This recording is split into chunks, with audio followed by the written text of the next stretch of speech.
오늘 말씀의 제목은 뜻을 정한 사람이라고 하는 제목을 가지고 함께 말씀을 나누겠습니다. 바다에 굉장히 많은 물고기가 살잖아요. 그런데 이 바다에 사는 물고기는요, 바닷속에 사는데 바닷물이 굉장히 염분이 많잖아요. 짜단 말이에요. 그런데 그 바닷물 속에 살지만 그 바닷물을 마시면서 사는데 그 바다 물고기들의 살에는 소금기, 염분이 배지를 않아요. 바닷물을 들이마신 이 물고기가 일부를 흡수를 하고, 그리고 필요 없는 염분은 이 물고기 옆에 아가미 있잖아요. 아가미에 염류세포가 있는데 그 염류세포를 통해서 걸러냅니다. 그리고 오줌으로도 소금기가 빠져나가요. 그래서 짠 바닷물 속에서, 바닷속에서 살지만 짠맛이 몸에 스며들지 못하게 하면서 산다고요. 자, 그런 물고기처럼 참된 신앙인이라고 한다면 주변 환경이 아무리 어둡고 힘들고 부패했다고 할지라도 영향을 받지 않는 사람이라고요. 다시 말하면 참된 그리스도인이라고 한다면 헛된 것에 마음을 뺏기지 않는 사람이어야 된다고 하는 말씀입니다. 사람이요, 헛된 것에 마음을 뺏기는 이유가 있어요. 그게 뭔가 하면 자기 자신에 대한 확신, 자존감, 이런 것들이 없어서 그렇습니다. 그래서 예수 믿는 사람은, 예수 믿는 우리들은 내가 누구인가, 자기가 누구인가 하는 것에 대해서 분명히 알아야 돼요. 예수를 믿는 사람들은 예수를 믿는 나 자신, 자기 자신의 정체성, 아이덴티티가 무엇인가 하는 것, 그것에 대한 분명한 고백이 있어야 된다고요. 그래야 흔들리잖아요. 그래야 견고한 믿음 가운데 설 수가 있다고요. 예수 믿는 우리는 멸망하지 않고 영생을 얻은, 구원받은 사람들입니다. 예수 믿는 우리는 하나님을 아버지라고 부르는 하나님의 자녀가 된 사람들이에요. 그리고 예수 믿는 우리는 천국 백성, 하나님의 나라의 백성, 우리의 시민권은 천국에 있다고 하는 이중 국적자입니다. 우리는 비록 이 땅에 살고 있지만 예수를 믿음으로 해서 하늘나라의 백성이 된, 그래서 다시 말하면 우리는 이 땅에 살고 있지만 실제로는 하늘에 앉아서 세상을 살고 있는 사람, 이렇게 표현할 수가 있는 거예요. 이러한 분명한 믿음, 나 자신에 대한 분명한 믿음, 내가 누군가 하는 것, 이것을 분명히 가지고 있다고 한다면 내 자신이 정말 얼마나 중요한 존재인가 하는 것을 깨닫게 된다고 한다면 자신감이 생기는 거예요. 그렇게 나 자신을 온 천하보다 귀하게 여기셨는데 얼마나 감사해요. 우리 주님 예수님, 독생자 예수 그리스도를 십자가에 달려 죽게 하시기까지 우리를 사랑하셨단 말이에요. 그렇게 존귀한 자로 우리를 부르셨으니 얼마나 감사하냐고요. 그러니 우리는 헛된 것에 마음을 빼앗겨서는 안 되지요. 자, 일반적으로 보게 되면 보통 사람들이 그래요. 누구나가 내가 얼마나 중요한 사람인가 하는 것에 대한 그 중요성 있잖아요. 그런 것에 대해서 관심이 많아요. 내가 과연 얼마나 중요한 사람인가. 그래서 사람들이 인정해 주기를 원해요. 인정을 받기를 원해요. 그리고요, 이왕이면 주인공이 되고 싶어요. 조연을 하는 것보다는 주연이 되기를 원한다고요. 그러니까 사람들이 다 그래요. 나 자신이 얼마나 중요한 사람인가 하는 것에 대한 그 관심이 있단 말이에요. 그런데 우리는 사실은요, 그러한 관심에서 벗어난 사람들이에요. 이미 초월한 사람들입니다. 왜 그런가 하면 우리는 예수를 믿음으로 인해서 이미 온 천하보다 귀한 존재가 됐기 때문에 그런 거예요. 그래서 우리는 사람이 뭐 나를 알아주든지 안 알아주든지 상관없어요. 그런 것에 대해서 이미 초월한 거예요. 그런 것과는 상관이 없는 사람이란 말이에요. 그렇기 때문에 나는 예수를 믿는다고 하는 그 이유 하나만으로 가슴을 펴고 사는 거예요. 자신감을 가지고 살 수 있는 거예요. 교만하다고 하는 말을 들을 필요는 없지만 움츠리고 살 필요는 없는 거라고요. 예수 믿어서 구원받은 하나님의 자녀들은요, 주변 사람들하고 세상에 끼치는 영향력이 대단하다고요. 임팩트가 있다는 얘기예요. 영향이 대단히 크다고요. 영향이라고 하는 말을 인플루언스 그런데 어떤 물체와 물체의 충돌, 또 충격, 감화, 영향력, 효과, 이런 뜻을 가진 임팩트라고 하는 말도 사용을 한단 말이에요. 자, 나로 인해서 다른 사람에게 충격을 줘요. 영향력을 준단 말이에요. 그런 임팩트가 하나님의 자녀들에게 있다는 거예요. 그래서 예수님께서 화평하게 하는 자는 복이 있나니 그들이 하나님의 아들이라 일컬음을 받을 것이라, 그렇게 말씀을 했어요. 그래서 화평하게 하는 이러한 일들을 하는 사람들은 빛되고 소금된 삶을 살라는 거예요. 예수 믿는 사람, 그 예수 믿는 사람, 그 한 사람의 영향력이 다른 사람에게 주는 그 충격이, 그 임팩트가 얼마나 대단한지 말로 표현할 수가 없어요. 자, 한 사람 요나 한 사람 때문에요, 주변 사람들이 풍랑을 만나서 고통을 당했다고요. 하나님이 니느웨로 가라고 했는데 하나님의 말씀을 어기고 불순종하면서 다시스로 가는 배를 타다가 어려움을 당하잖아요. 그런데 바울 한 사람으로 인해서 주변 사람이 풍랑 속에서 살아났다고요. 바울이 이탈리아로, 로마의 황제에게로 압송이 돼갑니다. 배를 타고 가게 되는데 지금 배를 타면 안 돼요. 때가 위험해요. 그런데 바울의 말보다는 백부장이 선장과 선주의 말을 더 듣습니다. 그리고 날이 괜찮아 보이니까 배를 띄워서 갔단 말이에요. 그런데 큰 풍랑을 만나잖아요.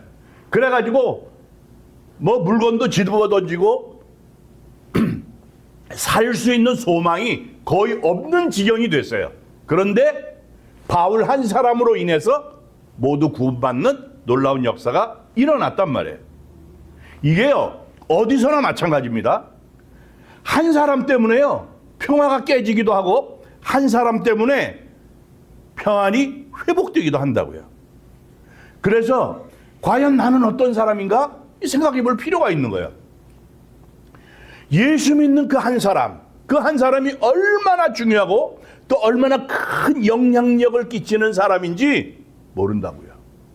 그러므로 예수 믿는 우리들은 헛된 것에 귀를 기울이거나 허탈한 것, 쓸데없는 것에 마음을 빼앗기지 않도록 조심을 해야 되는 거예요. 우리의 영향력이 그만큼 크니까. 우리가 헛된 것에 마음을 뺏기지 않으려면 하나님의 뜻하심이 무엇인지 그것을 분명히 알아야 된다고요. 하나님의 뜻하심이 무엇인지 알기를 원한다고 한다면 열심히 하나님 앞에 나와서 예배를 드려야 돼요. 하나님의 말씀을 들어야 되고요, 하나님의 말씀을 읽어야 되고요, 하나님의 말씀을 배워야 됩니다.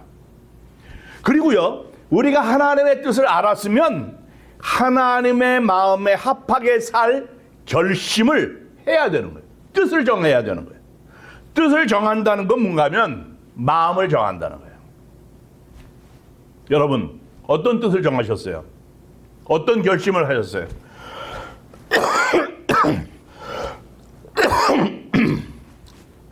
개인적으로, 가정적으로, 일터에서, 신앙적으로 어떤 결심하셨어요? 그 정함, 그 결심이 하나님께서 기뻐하시는 결심인지 생각해 봐야 된다고요. 오늘 본문 다니엘 1장을 보게 되면 바벨론의 왕 느부갓네살이 예루살렘을 침공해서 왕족들하고 귀족 중에서 몸이 튼튼하고 잘생기고 교육을 많이 받고 지혜와 총명이 뛰어난 젊은 사람들, 영맨, 소년들을 붙들어다가 바벨론의 언어와 학문을 가르쳤어요. 그리고 이들이 왕궁에서 왕을 잘 모실 수 있는 사람으로 키우기 위해서 최고의 음식들을 제공을 했습니다. 그런데 8절을 보니까 다니엘이 뜻을 정하여 왕의 음식과 그가 마시는 포도주로 자기를 더럽히지 아니하리라 하고 자기를 더럽히지 아니하도록 환관장에게 구하니 그랬다고요. 그러니까 왕의 식탁을 거절했다는 거예요. 왜냐하면 왕이 먹는 음식에는 율법이 금한 음식들이 들어있었기 때문에 그런 거예요. 더군다나 왕에게 올려지는 그 밥상은 왕에게 올려지기 전에 우상 앞에 먼저 바쳐요. 그리고 절을 하고 그런 다음에 왕에게 올려지는 음식이란 말이에요. 그런 음식을 입에 댈 수가 없는 거죠.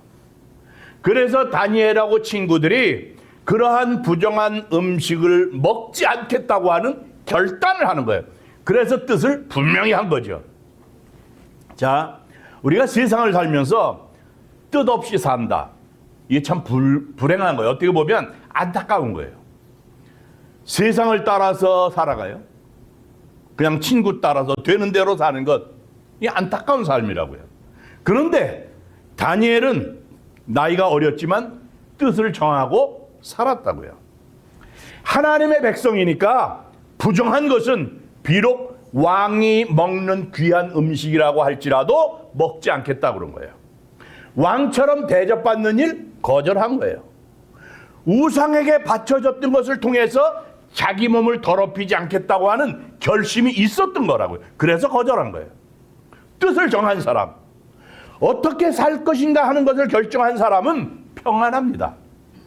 이사야 26장 3절의 말씀을 보면은요, 주께서 심지가 견고한 자를 평강하고 평강하도록 지키시라니 그랬다고요. 하나님의 뜻대로 살기로 결정한 사람, 하나님의 뜻대로 살기로 정한 사람, 그리고 마음이 흔들림이 없는 사람, 그런 사람은 평강하다는 거예요. 평안이 넘치는 거예요. 시편 57편 7절에 보면 하나님이여 내 마음이 확정되었고 내 마음이 확정되었사오니 내가 노래하고 내가 찬송하리이다 그랬어요. 하나님이여 내 마음이 확정됐다는 거예요. 하나님께 내 마음이 확고하다는 거예요. 하나님을 향한 마음이 확정된 사람, 확고한 사람은 그러한 사람의 입에서는 노래가 나오고 찬송이 나오는 거예요. 그러나 마음에 정함이 없는 사람은 늘 흔들릴 수밖에 없어요. 주변 환경 때문에, 주변 사람의 말 때문에 흔들립니다. 불안해요.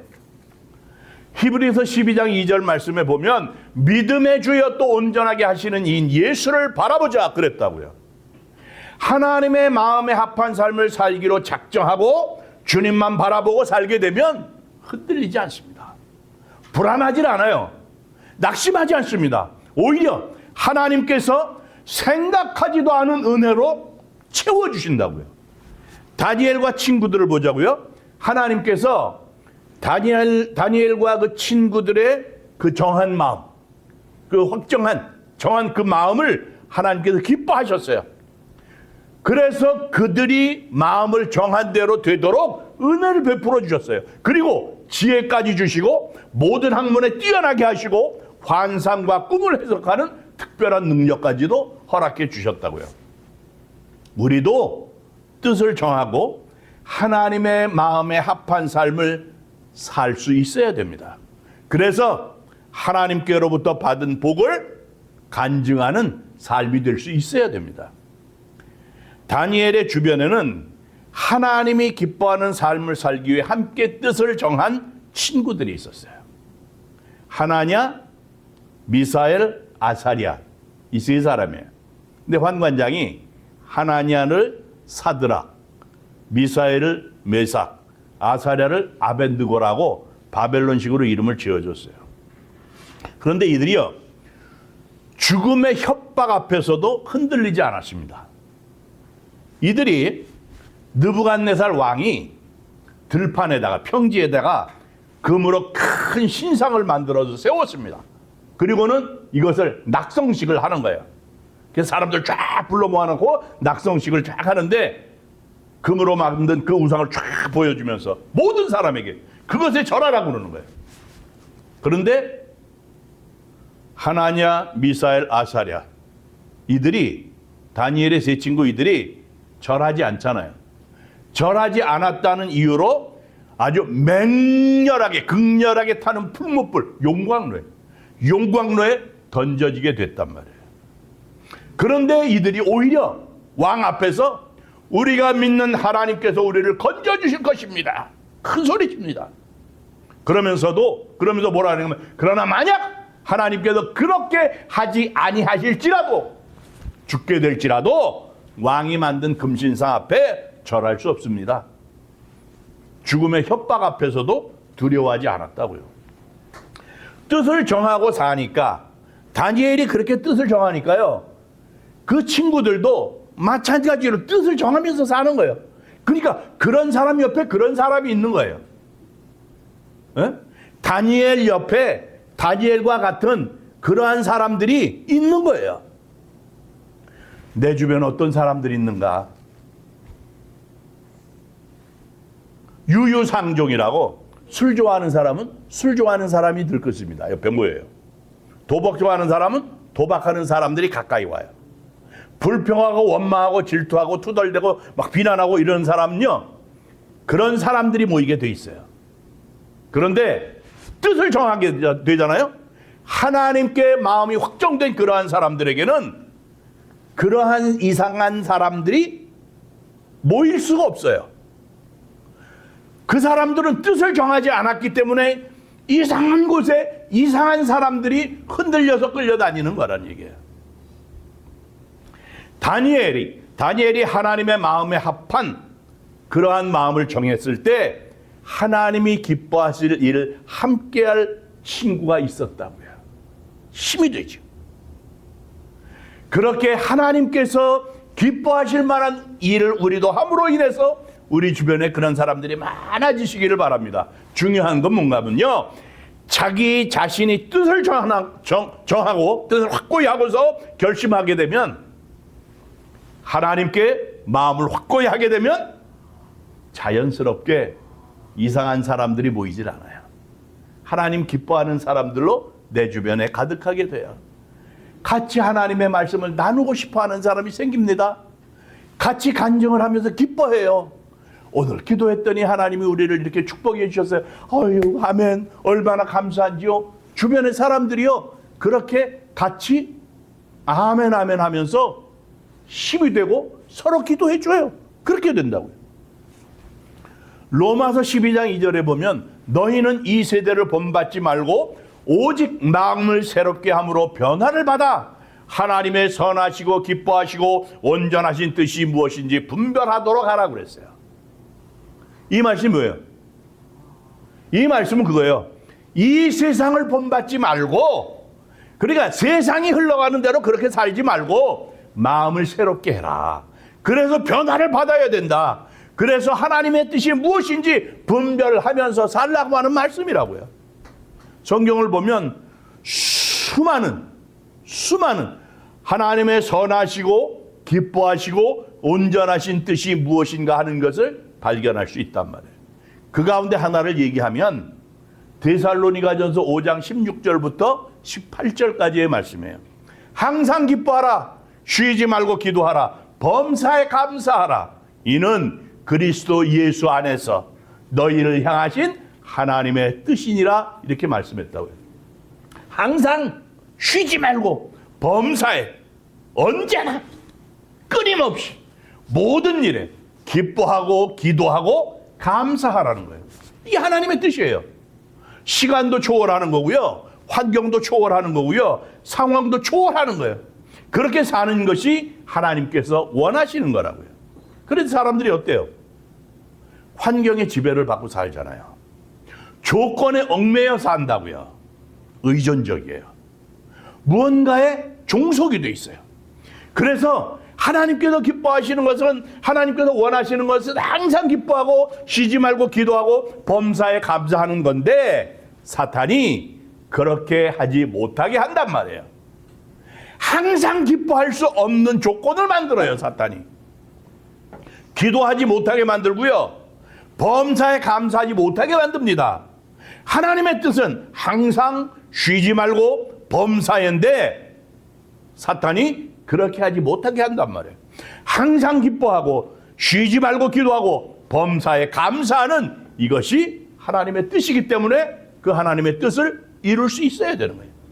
다니엘이 뜻을 정한 것은 오직 하나님의 마음에 합한 삶을 살기 위해서였던 거예요. 우리도 이제 하나님의 마음에 합한 뜻을 정하고 살 수 있어야 됩니다. 그러기 위해서요, 바른 신앙을 위해서 뜻을 정하시기 바랍니다. 바른 신앙을 위해서 뜻을 정해야 되는데, 그러기 위해서 주일 성수하겠다고 하는 뜻을 정해야 돼요. 예배를 귀중히 여기고 살아야 돼요. 예배는 하나님과의 만남이잖아요. 하나님과의 만남이 없이 바른 신앙을 가질 수 없어요. 바른 신앙을 위해서 뜻을 정할 수 있어야 돼요. 또 바른 가정을 위해서 뜻을 정해야 돼요. 믿음의 가정이 되기 위해서 뜻을 정해야 된다는 거예요. 그러기 위해서 눈물로 기도하고 결단해야죠. 우리의 자녀들을 위해서 기도하는데 기도를 쉬우면 되겠어요? 쉬지 말고 기도해야 되죠. 우리의 자녀들을 위해서 쉬지 말고 기도해야 돼요. 당연한 거예요. 바른 삶을 위해서 뜻을 정해야죠. 하나님의 백성으로서 빛되고 소금된 삶을 살아야 되잖아요. 빛되고 소금되라고 말씀을 하셨으니까. 그리고 말에나 일에나 다 주 예수의 이름으로 할 수 있는 그런 결단을 해야 된다는 거예요. 그리고 자기 자신의 장래를 위해서 뜻을 정해야죠. 내가 살든지 죽든지 주님을 높이고 하나님께 내가 풍성히 드리고 이웃에게 넉넉히 베풀고 그리고 나 자신도 윤택하게 살 결심을 그렇게 하면서 하나님 기뻐하시는 삶을 살게 되면 얼마나 윤택한 삶이 되겠느냐 이거야. 세상에 온갖 더러운 물건들, 소리, 자리, 명예 이런 것들로부터 나 자신을 더럽히지 않기 위해서 뜻을 정해야 된다고요. 뜻을 정해야 마음이 평안해요. 뜻을 정해야 두려움이 없어요. 뜻을 정하면요, 염려도 사라집니다. 오래전에 언젠가 국민일보에 났던 이야기예요.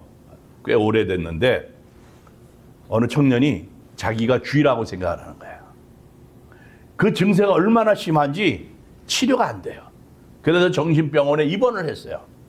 담당 의사가 당신은 쥐가 아닙니다. 아무리 설명을 해도 소용이 없는 거예요. 그래서 난감해하던 의사가 치료 방법을 바꿨어요. 예, 맞습니다. 당신이 쥐였던 건 사실입니다. 그랬더니 이 청년이 나를 알아주는 사람이 생겼구나. 기쁜 거예요. 의사는 그런데요, 당신이 이제 변화됐어요. 당신은 더 이상 쥐가 아니라 사람이에요. 그러면서 그 청년이 어떻게 쥐에서 사람이 되었는지를 의사가 막 설명을 했던 거예요. 그랬더니 이 청년이 눈물을 흘려가면서 그렇군요. 이제 제가 마침내 쥐의 생활을 청산하고 드디어 사람이 됐군요. 그래서 정신병이 치료가 돼서 병원문을 나서는 거예요. 그런데 1분도 채 지나지 않아가지고 황급히 그 청년이 다시 뛰어서 되돌아오는 거예요. 선생님, 병원 바로 앞에 고양이 한 마리가 있어요. 담당 의사가 어이가 없어서 소리쳤어요. 당신은 이제 더 이상 쥐가 아니에요. 당신은 변화됐어요. 그러니까 고양이를 무서워할 이유가 없는 거예요. 그랬더니 청년이 조심스럽게 말하기를, 선생님, 고양이도 그 사실을 알고 있을까요? 세상 염려, 걱정, 근심, 두려움을 갖고 사는 사람들을 이야기하는 거예요. 우리는 예수를 믿음으로 변화된 존재예요. 멸망치 않고 영생을 얻은 백성입니다. 우리는요, 저와 여러분이 예수를 믿음으로 인해서 하나님을 아버지라고 부르잖아요. 아바 아버지, 아빠 아버지. 하늘의 시민권자가 됐잖아요. 변하여 새 사람이 됐잖아요. 그러니 그러한 사람으로서 세상 것에 두려워하면서 살면 안 되지요. 세상 것에 두려워 떨며 살면 안 되잖아요. 자기 자신을 세상 사람으로, 구원받지 못한 사람으로 염려하고 살아서는 안 된다는. 그런데 그런 사람이 얼마나 많이 있는지 몰라요. 예수 믿는다고 하면서 내가 천국에 갈 수 있을까? 예수를 믿음으로 나는 하나님의 자녀가 돼서 하나님을 아바 아버지로 부를 수 있게 됐으니 나는 하나님의 자녀요 천국에 앉아서 사는 사람입니다. 나는 하늘나라의 백성입니다. 나는 구원을 얻었습니다. 자신감이 있어야죠. 이제 우리는 변화된 사람으로 구원받은 사람으로 하나님의 자녀답게 살 수 있어야 됩니다. 환상을 보고요, 꿈을 가져야 돼요. 열정으로 살아야 됩니다. 거인 골리앗 앞에서 기죽지 않았던 다윗의 그 담대함이 우리에게도 있어야 된다고요. 뜻을 정한 사람, 하나님의 마음에 합한 뜻을 세운 사람, 그런 사람을 하나님께서 더 크게 세워주실 것을 믿으시기를 바랍니다. 우리는 더 이상 이제 인간관계로 끝나는 사람이 아닙니다. 우리는 이 땅의 사람으로 사는 것으로 끝나는 그런 백성이 아니에요. 예수 믿음으로 구원을 받았고 예수 믿음으로 하나님을 아버지라 부르고 예수 믿음으로 인해서 천국 백성이 된 사람입니다. 그러니 가슴을 펴고 당당하게 살아가시기를 주님의 이름으로 축원합니다.